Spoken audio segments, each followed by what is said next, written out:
Boa noite a todos. Que a paz de nosso Senhor Jesus, o amor de Deus e a comunhão do Espírito Santo esteja com cada um de nós. Amém? Amém. Que alegria retornarmos aqui nesta noite especial de evangelismo. Muito obrigado por sua companhia, muito obrigado por sua presença. Seja muito bem-vindo, não só hoje, mas todas as noites dessa semana especial.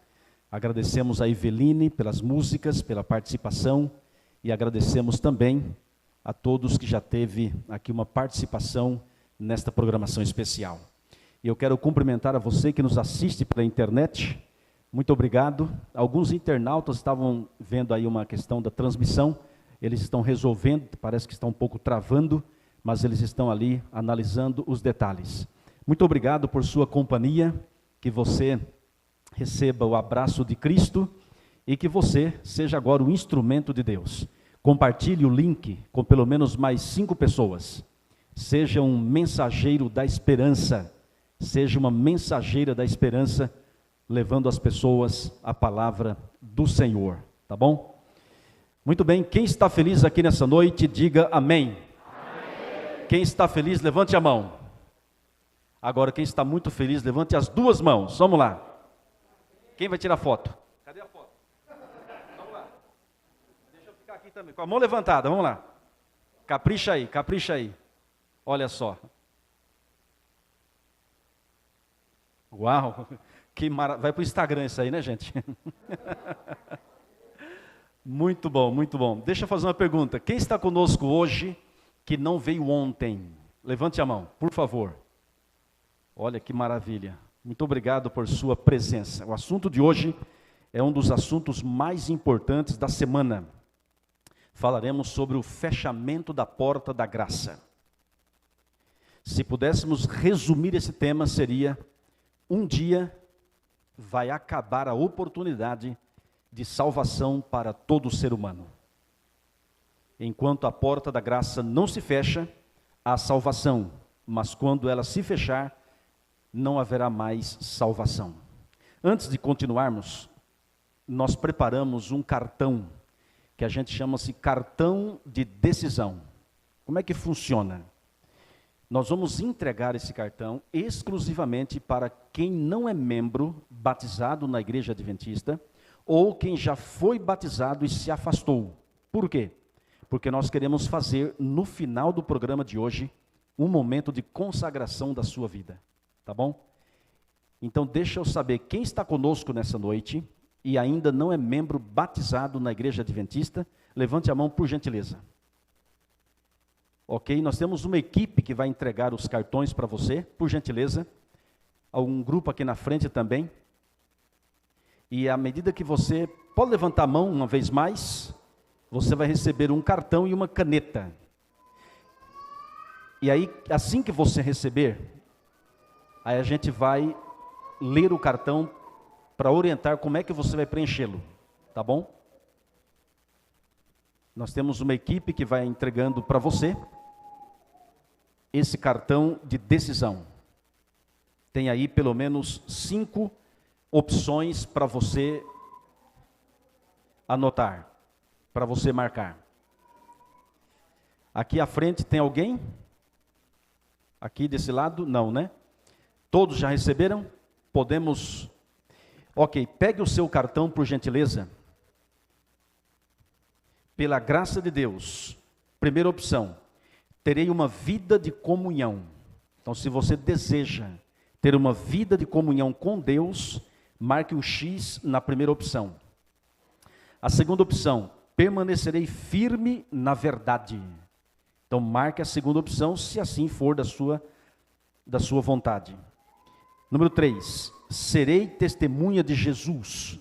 O que é ser uma testemunha de Jesus? É falar para os outros sobre o amor de Deus. Opção número 4, quero abrir o meu coração a Jesus. Veja que são opções boas, né? E o número 5, desejo ser batizado. Então, se você deseja se batizar, coloque um X aí nessa última opção. E coloque aí o seu nome, por gentileza, nome e sobrenome, o endereço e um telefone para contato. porque a gente quer entrar em contato com você e, à medida do possível, fazer-lhe uma visita. Combinado? Então, no final, não entregue agora para ninguém. No final, a gente vai recolher os cartões para a gente orar por você e pela sua decisão. Tá bom? Muito bem, vamos agora fazer uma oração e depois vamos ao estudo da palavra de Deus. Senhor nosso maravilhoso Deus, muito obrigado pelo dia que o Senhor nos deu e por essa noite estarmos aqui na Tua presença. Reconhecemos nossa pequenez, somos fracos, pecadores e pedimos o perdão dos nossos pecados. Lava-nos completamente no sangue de Cristo, purifica nossa mente e nosso coração. E que a partir de agora o Senhor tome conta da nossa vida, do nosso corpo, da nossa mente. E abra o nosso entendimento, Senhor, para compreendermos a Tua palavra. E que a Tua palavra transforme a vida de todos nós. Afaste o inimigo da nossa vida, da nossa família, e nos cubra com o manto sagrado da justiça do Senhor Jesus Cristo.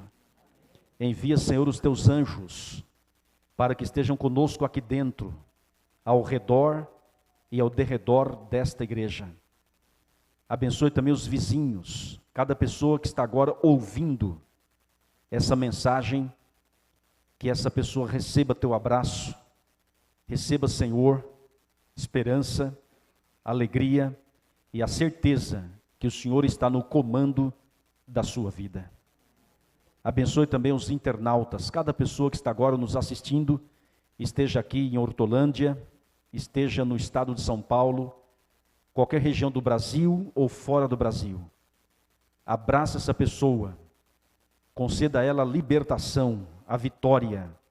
E quando o Senhor Jesus voltar a essa terra, que nenhum de nós se perca, mas que todos estejamos preparados.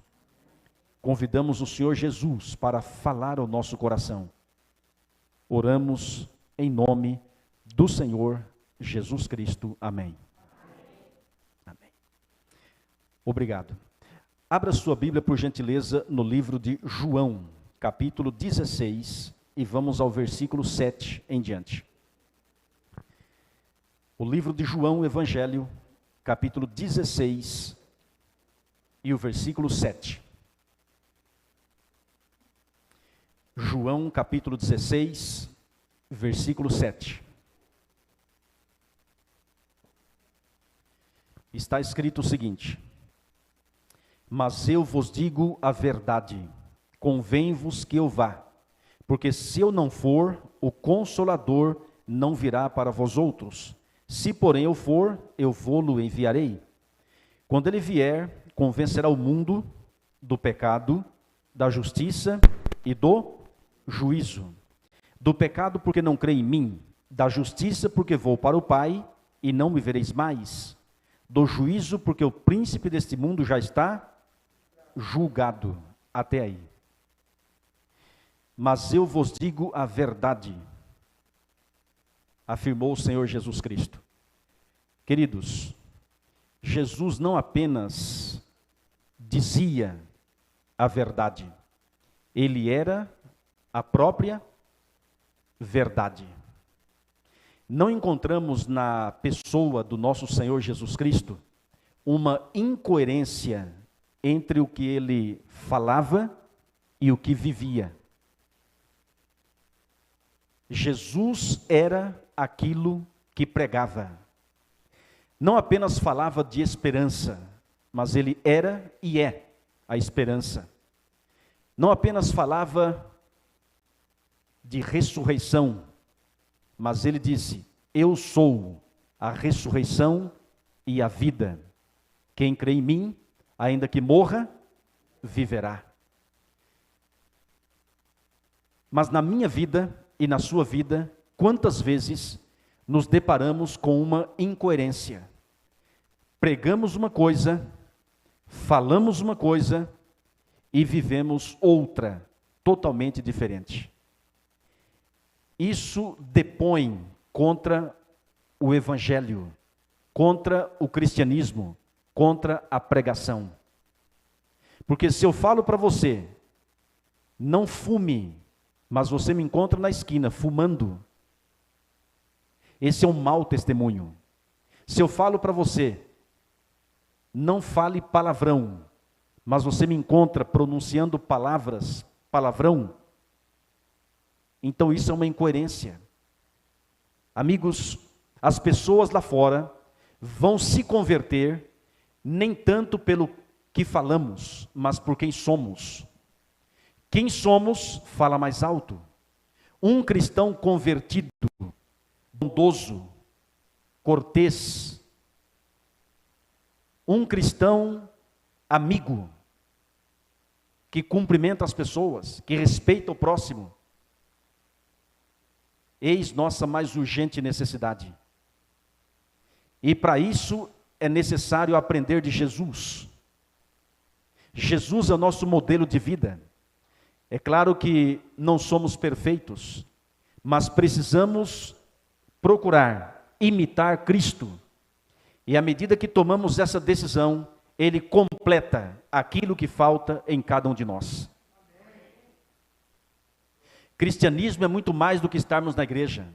Aqui você vê um pastor com terno e gravata, mas como é a minha vida em casa, com a minha esposa, com os meus filhos?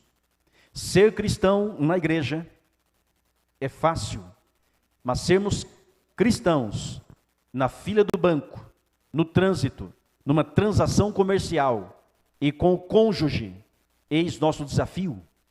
Por isso, queridos irmãos, cristianismo é uma religião do coração. É aqui que precisa de mudança. É aqui que precisa de uma transformação. E Jesus disse: dá-me, filho meu, teu coração, e os teus olhos se agradem dos meus caminhos. Provérbios 23, versículo 26. Eis que estou à porta e bato. Se alguém ouvir a minha voz e abrir a porta, eu entro em sua casa, cearei com ele e ele comigo. Jesus quer entrar na sua vida e fazer morada.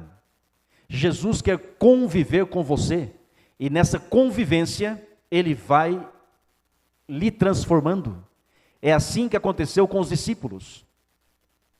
João era filho do trovão, mas de tanto andar com Jesus, se tornou discípulo do amor.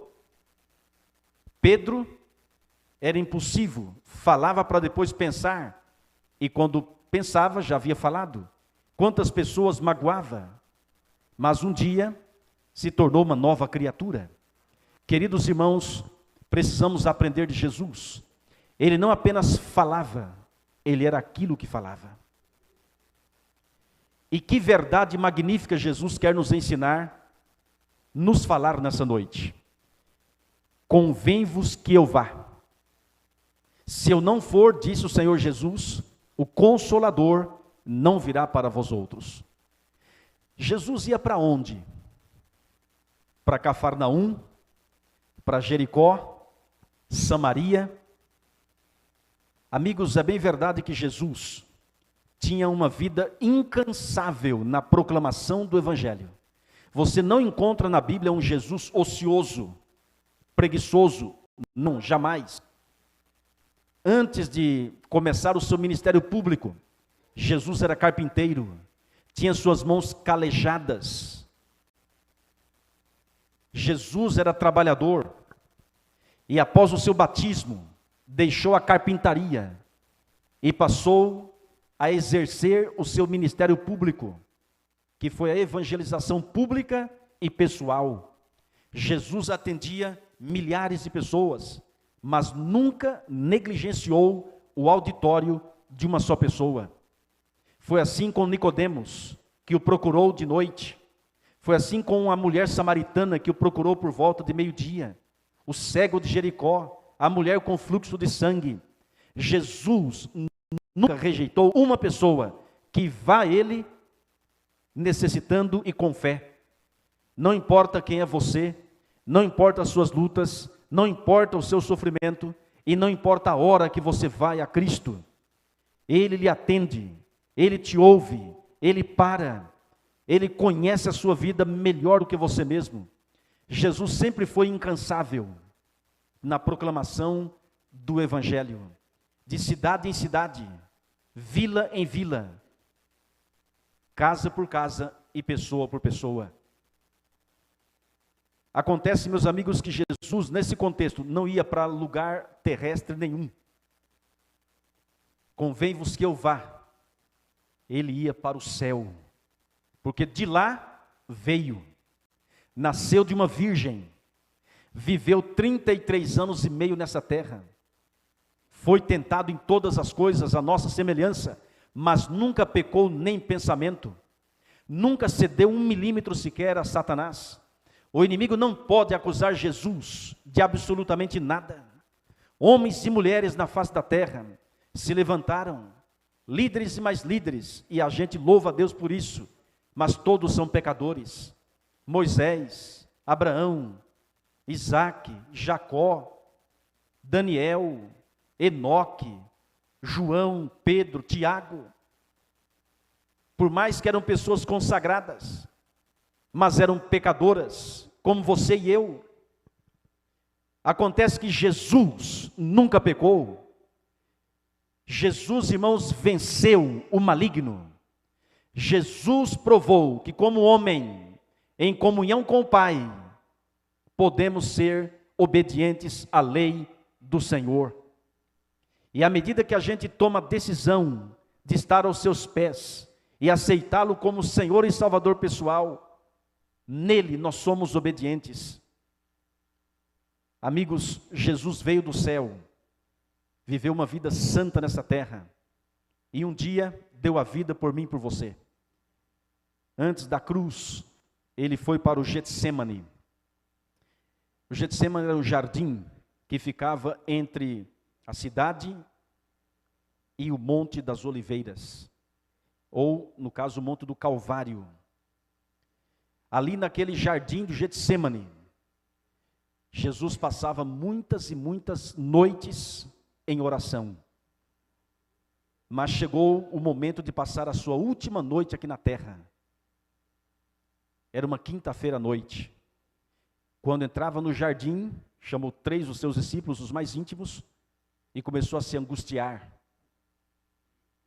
O peso dos pecados de todos nós estava recaindo sobre Cristo. E ele fez uma oração que balançou o universo. Meu Pai, se possível, passa de mim este cálice, sem que eu beba. Contudo, faça-se a tua vontade. Em outras palavras, meu Pai, é possível salvar o ser humano sem eu morrer? É possível salvar os habitantes de Hortolândia, do Jardim Firenze, sem eu passar pela cruz, sem eu morrer? E o Pai disse: meu filho, não é possível. Para você salvar o ser humano, é preciso pagar o preço do pecado deles. E o salário do pecado é a morte. Você precisa pagar o preço, se você quiser. Porque se você não quiser, você não precisa morrer. Eu te arrebato, te trago de volta para o céu. Mas o ser humano vai se perder. Pai, cumpra-se a tua vontade. Eu vou até o fim. Amigos, diz a palavra que um anjo do céu apareceu, desceu do céu e confortou Jesus. Era o anjo Gabriel. Pegou Jesus no braço. Jesus se reclinou no braço do anjo e olhou para o céu. O Pai abriu os céus e deu uma visão para Cristo. E na visão, Jesus viu homens e mulheres aceitando como Senhor e Salvador pessoal. Homens e mulheres estudando a Bíblia. Homens e mulheres participando de uma semana de evangelismo em Hortolândia. Homens e mulheres entrando nas águas do batismo e sendo batizadas. Pessoas perdoando uns aos outros, se reconciliando, orando, estudando a Bíblia. Quando Jesus viu que o seu sacrifício não seria em vão, ele disse: meu Pai, eu vou até o fim. Eu vou dar a vida pelo ser humano. Irmãos, a angústia que Jesus sofria no Getsemane era tamanha que o seu suor se transformou em grossas gotas de sangue caindo até o chão. Foi terrível. E depois, saindo dali, Judas o traiu, indicando com um beijo, foi levado perante Anás, Caifás, Pilatos, Herodes, reenviado a Pilatos, de um insulto ao outro, de uma outra zombaria, o rei do universo foi manietado, foi cuspido, foi esbofeteado, coroado com uma coroa de espinhos. Colocaram-no em um local chamado pretório, amarraram em um poste e deram 39 chicotadas em suas costas. Eles não davam 40, porque 40 para os judeus era símbolo de maldição. Eles deveriam passar apenas 40 dias entre o Egito e Canaã, mas devido à transgressão foram 40 anos. Então 40 para eles é um símbolo de maldição, então deram 39 chicotadas no rei do universo. Alguns chicotes haviam metais nas pontas, e as carnes de Jesus eram arrancadas. Foi um linchamento sanguinário. Mas aquele linchamento sanguinário se tornou no maior espetáculo de amor que o universo já presenciou. E foi por você, foi por mim. E se o amor de Jesus não lhe transformar, não é o medo do inferno, não é o medo da perseguição que vai causar uma transformação na sua vida. Se não for o Calvário, nada mais. Como disse um escritor chamado John Stott, se você quiser uma definição de amor, não vá ao dicionário, vá ao Calvário. É ali entre o céu e a terra que o Rei do Universo pagou o preço do seu e do meu pecado. Pai, está consumado. Rendeu fôlego, o espírito, e morreu. Houve trevas durante 3 horas em toda a terra, uma chuva torrencial, relâmpagos e trovões e um terremoto. O Rei do Universo estava dando a vida por você e por mim. 3 horas da tarde, morreu. Foi sepultado. No sábado, descansou na sepultura. E no domingo de madrugada, Jesus ressuscitou. Amém, meus amigos? Amém. O nosso Deus não está numa cruz, não está na sepultura, o nosso Deus está vivo. Amém. Ao ressuscitar, passou ainda 40 dias na terra com seus discípulos, dando as últimas instruções. E depois do Monte das Oliveiras, subiu aos céus, foi elevado às alturas. 2 anjos desceram e disseram às pessoas que estavam olhando: varões galileus, por que estáis olhando para as alturas? Esse mesmo Jesus que dentre vós foi assunto ao céu, virá do modo como vocês estão vendo subir. Amém, meus amigos? Amém. Jesus subiu, está no céu, mas vai voltar. E se você duvidar da segunda vinda de Jesus, pode também duvidar da primeira. Mas se você crê que Jesus veio, pode crer que ele vai voltar. Assim como todas as profecias apontavam para o primeiro nascimento de Cristo, se cumpriram ao pé da letra, todas as profecias com respeito à segunda vinda de Jesus, diante dos nossos olhos, estão se cumprindo. Ah, meus amigos, a certeza que temos da segunda vinda é a mesma certeza que temos da primeira vinda. Jesus interviu na história e uma vez mais intervirá. Eu estava trabalhando no Rio de Janeiro, quando o governo federal fez uma intervenção federal no Rio de Janeiro. Com os meus próprios olhos, eu vi na linha vermelha tanques de guerra sendo levados. Algo impressionante, devido ao tráfico de drogas, devido à quantidade de assaltos, assim por diante, o governo federal teve que fazer uma intervenção.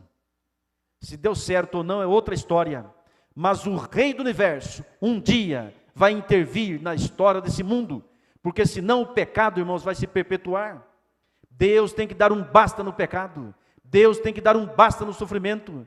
Quantos leitos de hospitais lotados, além da Covid, câncer, AIDS, outras doenças, o sofrimento imperando.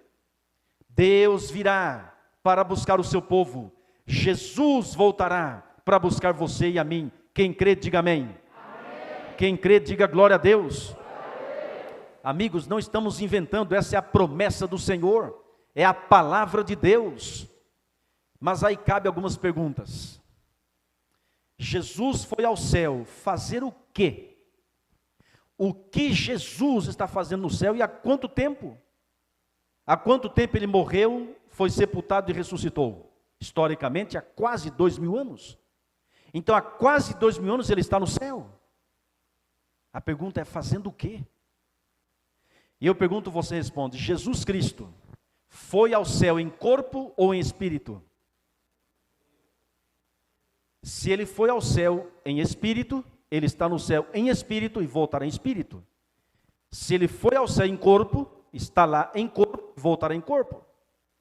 Para tirarmos a dúvida, por gentileza, abra sua Bíblia no livro de Lucas, capítulo 24, e o verso 36 em diante.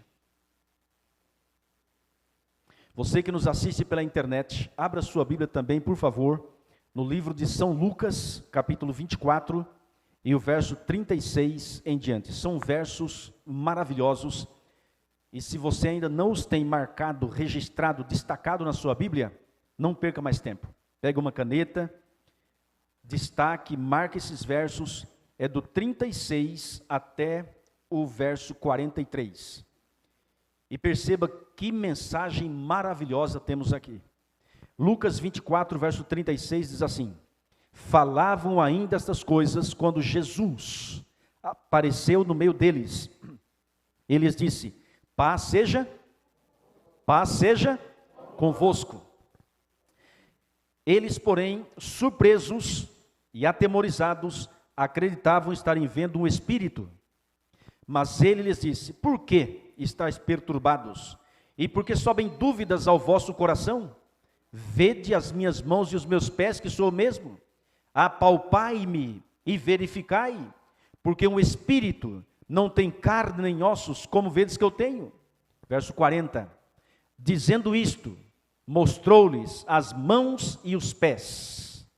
E por não acreditarem eles ainda por causa da alegria, e estando admirados, Jesus lhes disse: tendes aqui alguma coisa que comer? Então lhe apresentaram um pedaço de peixe assado e um favo de mel, e ele comeu na presença deles. Amém? Irmão, Jesus ressuscitou em corpo ou espírito? Corpo, carne e osso. Apalpai-me e verificai. Um espírito, com letra minúscula, não tem carne nem ossos, como vedes que eu tenho. E para provar, meus amigos, ainda comeu um pedaço de peixe assado e um favo de mel. Era o Senhor Jesus, ressurreto em corpo. Apenas, irmãos, as marcas nas mãos e nos pés e no lado, essas marcas nunca mais sairão do corpo de Jesus. Sabe por quê? E para quê? Para que a angústia não se levante pela segunda vez. O livro de Naum, capítulo 1, verso 9, diz que a angústia não se levantará pela segunda vez. Ou seja, ao chegarmos nos céus, pela graça do Senhor, vamos olhar as mãos de Jesus. Vamos olhar os pés de Jesus. E você vai se lembrar da cruz. E verá quão horrível é o pecado. E nunca mais alguém ousará se rebelar contra o governo do Senhor Jesus. Porque foi provado na cruz que Deus é amor e o pecado não compensa. As marcas nunca mais sairão dos pés e das mãos de Jesus. Amigos e amigas, Jesus ressuscitou em corpo. Ele está no céu em corpo. Ele é o nosso representante no céu. Amém? Agora eu pergunto, fisicamente Jesus está lá, mas ele está aqui também? Sim ou não? Sim ou não? Como é que Jesus está lá fisicamente e aqui ao mesmo tempo? Aí vem a pergunta: quem é o representante pessoal de Cristo aqui na terra? Amém, meus amigos? Amém. Lembra o que Jesus disse? Convém-vos que eu vá. Porque se eu não for, o Consolador não virá para vós outros. Amigos, enquanto Jesus está lá, o seu representante está aqui. Enquanto Jesus trabalha, exerce o ministério lá no céu, aqui na terra, o seu representante tem um ministério a desempenhar. E o ministério do Espírito Santo está 100% ligado ao ministério de Jesus. Olha para cá, por gentileza. Quando Jesus sair de lá, o Espírito Santo sai daqui. Mas enquanto Jesus estiver no santuário celestial, o Espírito Santo está aqui. Enquanto Jesus ministra no santuário celestial, o Espírito Santo ministra aqui na terra. Amigos, qual é a obra de Cristo lá? E qual é a obra do Espírito Santo aqui? Topa saber? Abra sua Bíblia, por gentileza, no livro de Timóteo,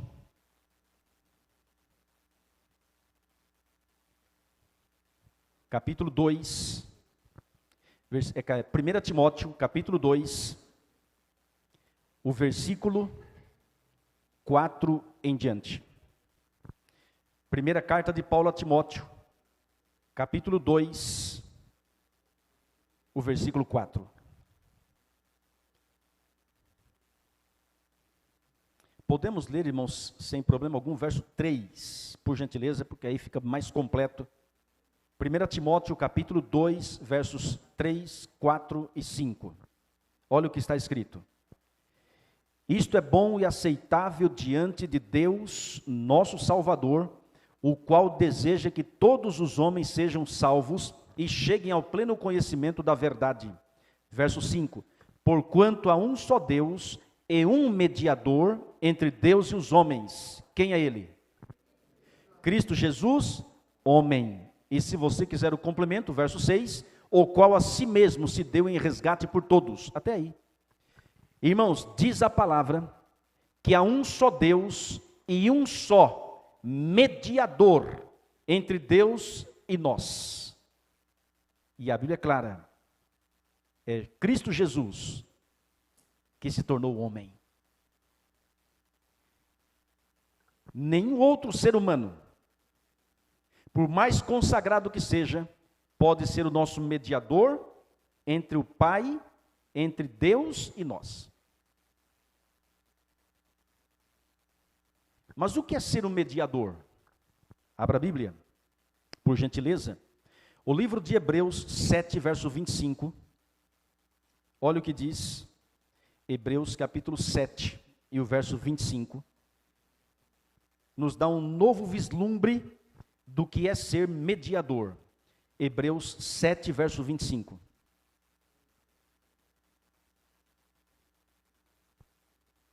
Está escrito: por isso também pode salvar totalmente os que por ele se chegam a Deus, vivendo sempre para interceder por eles. Então, ser mediador é o mesmo que ser intercessor. Aí você fala, pastor, não entendi nada.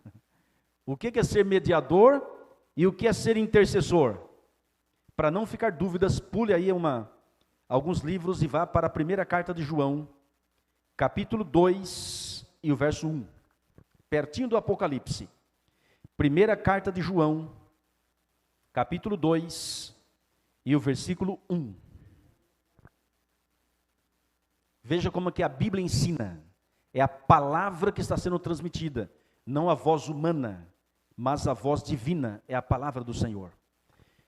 Primeira carta de João, capítulo 2, verso 1. Filhinhos meus, estas coisas vos escrevo para que não pequeis. Se todavia alguém pecar, temos advogado junto ao Pai. Quem é ele? Jesus Cristo, o justo. Amém, meus amigos? Pronto. Intercessor, mediador e advogado é a mesma coisa. Em outras palavras, Jesus está lá intercedendo, mediando e sendo nosso advogado, nos defendendo das acusações de Satanás. O diabo olha para a gente e fala assim, não tem salvação. O Raimundo não tem salvação porque pecou, é um pecador. E por um lado tem razão, sabia? Eu sou um pecador e você também. Por nós mesmos não há salvação. Acontece, meus amigos, que eu tenho um advogado que nunca perdeu uma causa. É aquele que me defende. E por que me defende? Existe algum mérito no ser humano? Não. É por sua graça. Pelos seus méritos, por sua misericórdia. Ninguém vai entrar no céu dizendo eu mereço. É pela graça e misericórdia do Senhor. Irmão, Jesus está no céu como nosso intercessor, nosso mediador e nosso advogado. Mas como é que funciona essa mediação e essa defesa? Funciona em conexão com a obra do Espírito Santo. E qual é a obra do Espírito Santo aqui na terra? Nós já lemos. Ele está aqui para nos convencer de 3 coisas. Quem se lembra? Ele nos convence do pecado, da justiça e do juízo. Vamos de novo? Ele nos convence do pecado, da justiça e do juízo. Em outras palavras, ele está aqui para transformar e converter o nosso coração. A primeira obra do Espírito Santo na sua vida, na minha vida, é nos levar a entender e a crer e a reconhecer que somos pecadores.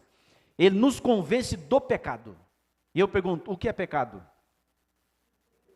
Transgressão da lei. Qual lei? A lei da gravidade? Qual lei? A lei de Deus. Quantos mandamentos tem a lei de Deus? Não são 2 não? Não são 8 não? 9? Quantos mandamentos? Quantos mandamentos? Está fraco? Quantos mandamentos? E quem escreveu os 10 mandamentos? Deus ou Moisés? Ou foi Abraão? Isaac? A Virgem Maria? Irmãos, quem escreveu os 10 mandamentos foi o próprio Deus. Com que caneta? Com seu próprio dedo. E escreveu em que tipo de material? Não foi madeira? Não foi em acrílico? Foi no quê? Quantas tábuas? Quantas tábuas? 2 tábuas. E quantos mandamentos numa e na outra? 5 e 5? Não. 4 em uma e 6 na outra. Por quê?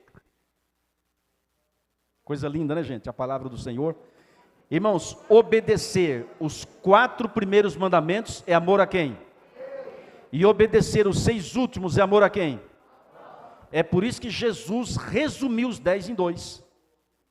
Dizendo que o primeiro e grande mandamento é: amarás o Senhor teu Deus de todo o teu coração, de toda a tua alma e de todo o teu entendimento. E o segundo, semelhante a este, é: amarás o teu próximo como a si mesmo. Desses 2 depende toda a lei e os profetas. Mateus 22, do 36 ao 40. Irmãos, o que é amar a Deus sobre todas as coisas? É guardar o primeiro, segundo, terceiro e quarto mandamento. E o que é amar o próximo como a si mesmo? É obedecer os 6 últimos. E se você estudar os 10 mandamentos, vai entender exatamente isso que a Bíblia ensina. O que diz o primeiro mandamento escrito pelo dedo de Deus? Não terás outros deuses diante de mim. Se você e eu amamos a Deus acima de tudo, vamos fazer um outro Deus diante de Deus verdadeiro? Sim ou não? Não, porque Deus é o único em nossa vida. O que é que diz o segundo mandamento? Não farás para ti imagem de escultura e nem adore. Irmãos, se amamos a Deus acima de tudo, vamos adorá-lo através de uma imagem? Também não. O que é que diz o terceiro mandamento? Não tomarás o nome do Senhor teu Deus em vão, porque o Senhor não terá por inocente o que tomar o seu nome em vão. Então, se amamos a Deus acima de tudo, não vamos usar o nome dele em piadas, para ganhar dinheiro, de forma leviana, sem pensar. Agora eu pergunto, o que é que diz o quarto mandamento? Lembra-te do dia de domingo para o santificar. Uai. Não é domingo? Então vamos consertar. Lembra-te do dia de segunda-feira para o santificar. Não é segunda? Lembra-te do dia de terça-feira, quarta, quinta, sexta. A sexta-feira não é santa? Lembra-te do dia de? Lembra-te do dia de? Para quê? Para comprar? Para vender? Para trabalhar? Exatamente. Lembra-te do dia de sábado para o? Irmãos, Deus fez o mundo em quantos dias? Deus fez o mundo em quantos dias? 6 ou 7? 6 ou 7? 6 dias. E o que é que Deus fez no sétimo dia? Descansou, abençoou e? Essas 3 coisas Deus fez em algum outro dia da semana? Sim ou não? Qual é o único dia santo na Bíblia? Irmãos queridos, o único dia santo na Bíblia é o sétimo dia, que é o sábado. Será que o sétimo dia é o sábado ou domingo? Qual é o primeiro dia da semana? Uai, não é segunda?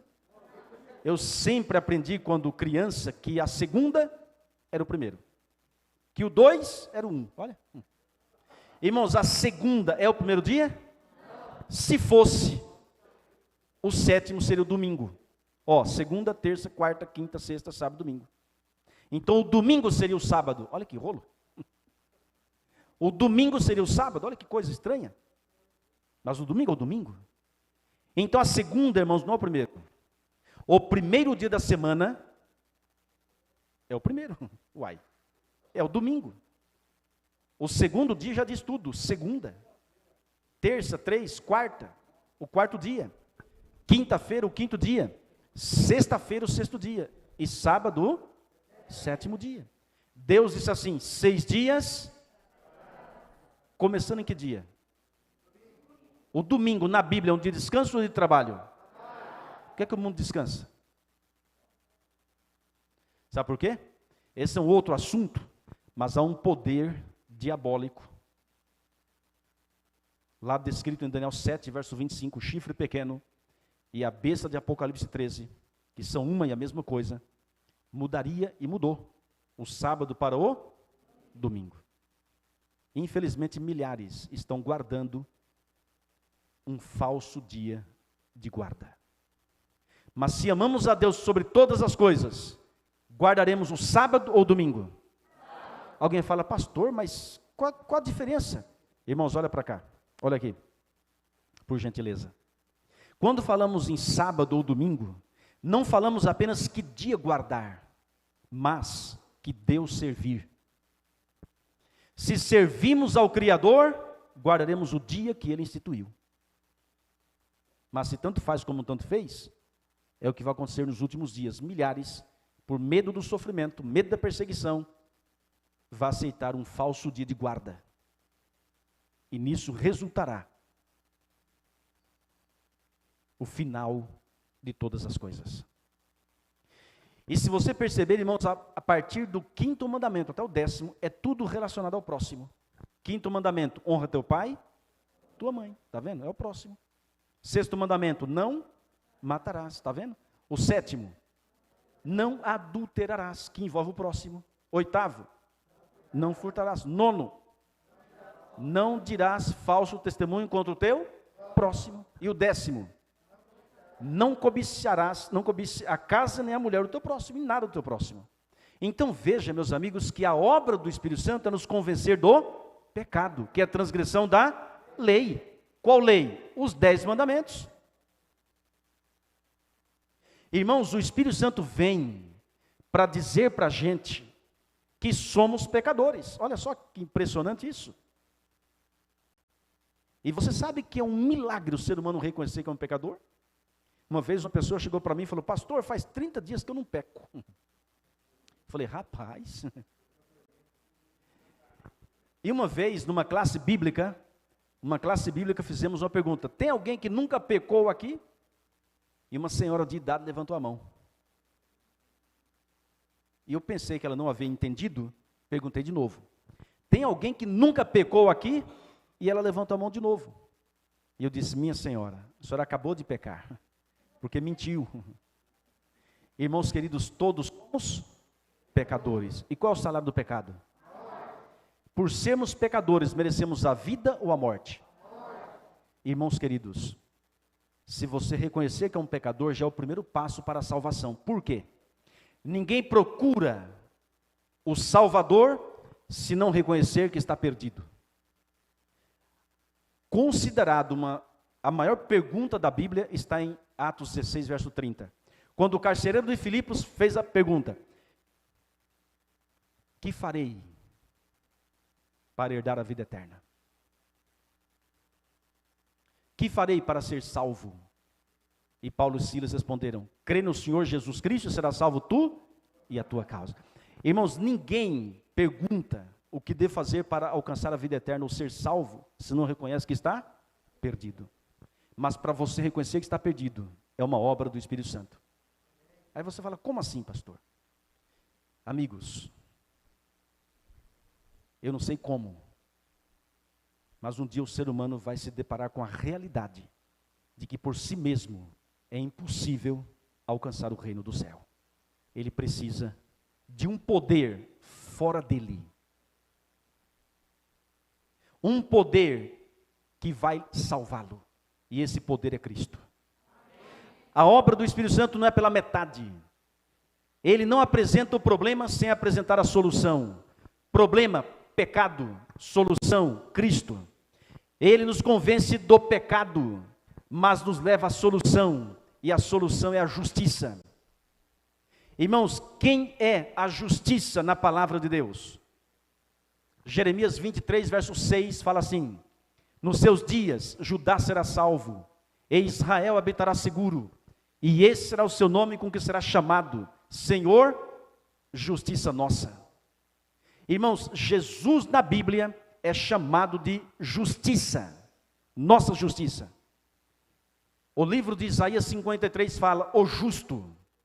E sem ser Jesus, não há justo nenhum sequer. Todos pecaram e carecem da glória de Deus. O único que nunca pecou, foi justo e pôde satisfazer 100% o que a lei exige, foi Jesus. Ele é nossa justiça. E foi isso que Martinho Lutero descobriu na Reforma Protestante. Ele descobriu, irmãos, que a salvação não é por obras meritórias, a salvação não é por pagar promessa, e nem por pagar dando dinheiro para a igreja. A salvação é pela fé. O justo, disse ele, viverá pela fé. Não disse ele, diz a palavra. E ele encontrou esse verso na palavra. Não só esse verso, mas a verdade em cima desse verso. Irmãos queridos, a salvação não vem de você. A salvação não vem das suas boas obras, não vem da sua boa conduta. A salvação não vem da guarda do sábado, da lei, não vem do nosso bom comportamento. Não vem de devolvermos o dízimo, não vem de não matar, não roubar, não mentir, não adulterar. A salvação não vem da gente. Diz a palavra: pela graça sois salvos, mediante a fé. Isto não vem de vós, é dom de Deus. Não vem das obras para que ninguém se exalte. Senão o ser humano chegaria no céu e diria assim: Senhor, estou aqui porque eu fiz isso e mais aquilo outro.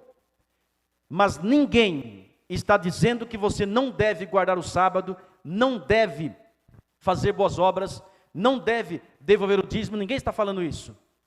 Ao contrário, se você não devolve o dízimo, você está em pecado. Se você não guarda o sábado, você está em pecado. Se você mata, adultera, rouba, você está no caminho da perdição. Mas isso, não fazer isso, não vai te salvar. Aí você fala: pastor, qual é o equilíbrio? Qual a linha divisória? Irmãos, a linha divisória é Cristo. Como assim, pastor? Presta atenção. Jesus disse: se me amais, guardareis os meus mandamentos. A obediência aos mandamentos e às boas obras deve ser resultado do nosso amor e fé em Cristo. A lei não vai te salvar, mas se você não obedecê-la, prova que você não está salvo pela graça. Porque uma vez salvo pela graça, eu vou obedecer. Exemplo, digamos que eu estou fumando, Jesus toca no meu coração, meu corpo é o templo do Espírito Santo, e eu decido aceitá-lo para continuar fumando? Estão entendendo? Irmãos, o processo de salvação abrange 3 coisas, que é a justificação, quando Deus se declara justo, o processo de santificação e glorificação. A justificação é quando você aceita e ele declara justo. E o processo de santificação é uma vida inteira mais semelhante a Cristo. E a glorificação é quando ele voltar e vai arrancar do nosso ser a natureza pecaminosa. Aí nunca mais tendência para o pecado. Irmãos, você está entendendo a mensagem? Está ficando claro para você? Presta atenção no que vamos dizer. Quando, irmãos, o Espírito Santo toca o coração, você reconhece que é um pecador, e você procura o Salvador, você vai achá-lo. Buscar-me-eis e me achareis, quando me buscardes de todo o vosso coração. Pedi e dar-se-vos-á. Buscai e achareis. Batei e abrir-se-vos-á. Quando você vai ao Salvador, é obra do Espírito Santo. É o Espírito Santo te levando a Cristo. E quando você vai a Cristo, você encontra Ele intercedendo por você. E você pede o perdão. E Jesus lá no céu fala assim: meu Pai, eu derramei o meu sangue. E menciona o seu nome. Pelo Raimundo, pela Maria, pela Vera, pelo João, pelo Felipe, pela Amanda, pelo Luciano. Menciona o seu nome e diz: meu Pai, eu paguei o preço. Perdoa ele ou ela, não porque ele merece, mas porque eu mereço. É pelos meus méritos, pelo meu sangue, o meu sangue, o meu sangue. E o Pai, por Cristo, me perdoa e me declara justo, perfeito. A vida perfeita de Cristo passa a ser a minha. E as acusações do inferno caem por terra. Já não sou eu quem vivo, mas Cristo vive em mim. Aquele que nunca pecou, aquele que venceu o inimigo, aquele que obedeceu 100% à lei. Ele em mim, Ele em você, é o segredo da salvação. Sem Jesus, eu tenho uma natureza pecaminosa, que me levará à perdição, mas Cristo em mim, é a vida perfeita em mim, é Cristo, o justo em mim. Isso é a justificação pela fé. Você vai a Cristo, você se ajoelha, você pede o perdão, não porque você merece, mas porque Jesus pagou o preço. E Jesus fala assim: meu filho, vou te perdoar e vou te justificar. E nenhuma condenação há para os que estão em Cristo Jesus. É o único segredo, é Cristo. Porque se você olhar para você mesmo, tem uma frase que diz assim, olha aqui. Tem uma frase que diz assim, ó: quando eu olho para mim mesmo, não vejo como me salvar, mas quando eu olho para Jesus, não vejo como me perder. O segredo é Cristo. Por isso que eu falo, e a Bíblia diz, se você se apartar de Cristo, perdido. Não importa se é pastor, se é membro, qualquer um. Mas unido a Jesus, você está salvo. A salvação é Cristo.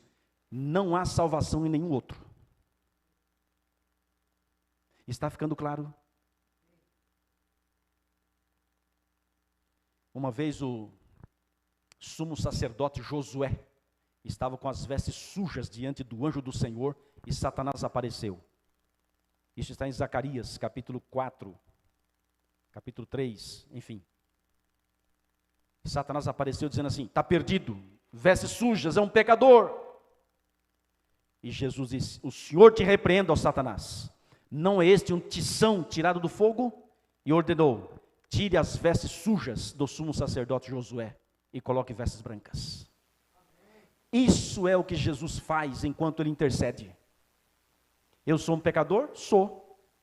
Mas Jesus é o meu advogado, meu intercessor. Repreende Satanás e me coloca a veste pura de sua justiça imaculada. E todas as acusações do inferno caem por terra. Não porque você e eu merecemos, mas pela graça do Senhor. E uma vez que você aceita Jesus, olha para cá, olha aqui. Uma vez que você aceita Jesus, tem que dar um outro passo. Quem crer e for batizado, será salvo. Quem, porém, não crer, será condenado. Marcos 16, verso 16. Quando você se casa com Cristo, se torna uma só pessoa com Ele. Quando você se casou com seu cônjuge, se tornou uma só pessoa com Ele. Se torna uma só carne. E na Bíblia, batismo é um casamento com Jesus. Você enterra o passado e renasce para uma nova vida em Cristo. Arrependei-vos e cada um de vós seja batizado em nome de Jesus Cristo para o perdão dos vossos pecados. O diabo desiste facilmente. Não teremos mais lutas, mais perseguições e problemas. Quem dera fosse assim. Não há na Bíblia, irmãos, um versículo que diz assim, ó, aceitou Jesus e é batizado, não tem mais problemas. Não existe esse verso. João Batista foi decapitado também a mão de Nero. Pedro morreu crucificado de cabeça para baixo. Isaías morreu cerrado pelo meio, a mando de Manassés. Alguns foram apedrejados até a morte. Irmão, ser discípulo de Jesus envolve sacrifício, a vida eterna. Mesmo que morra. Quem é o seu príncipe? Se Jesus Cristo é o seu príncipe, diga amém. Amém. Diga glória a Deus. Glória a Deus. Se Jesus Cristo é o seu príncipe, levante a mão. Como fizemos ontem, faremos hoje. Levante a mão. Levante a mão com fé. Repita comigo essa oração, por gentileza. Senhor Jesus, meu príncipe, eu te amo. Eu te adoro. Eu me entrego completamente ao Senhor. Por favor, perdoe todos os meus pecados. Lava-me em teu sangue. Prepara-me para o teu reino. Em teu nome. Amém. Amigos, Jesus é o príncipe da paz, mas o diabo é o príncipe deste mundo. E o príncipe deste mundo já foi julgado.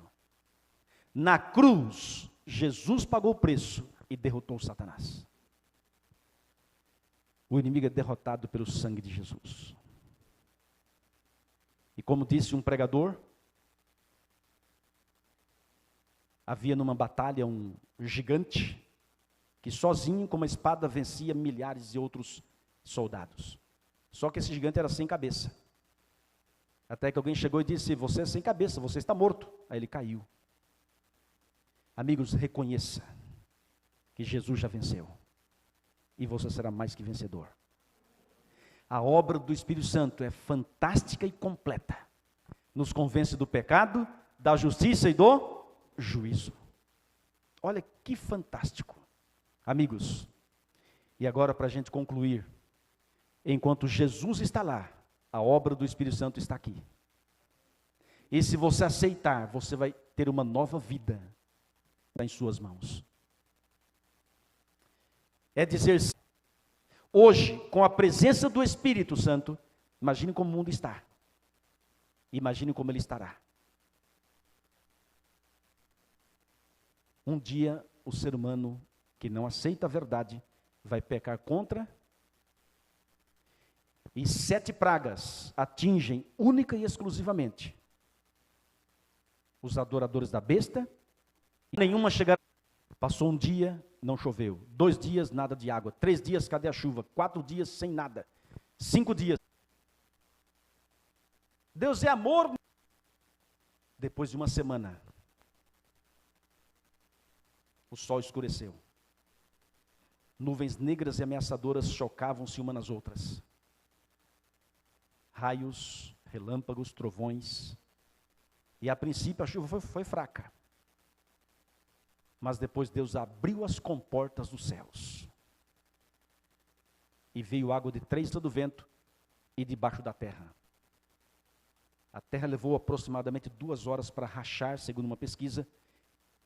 E a água vinha com tanta força de baixo para cima que empurrava, jogava pedras pesadas. Eles obviamente foram e bateram na porta da arca. Noé,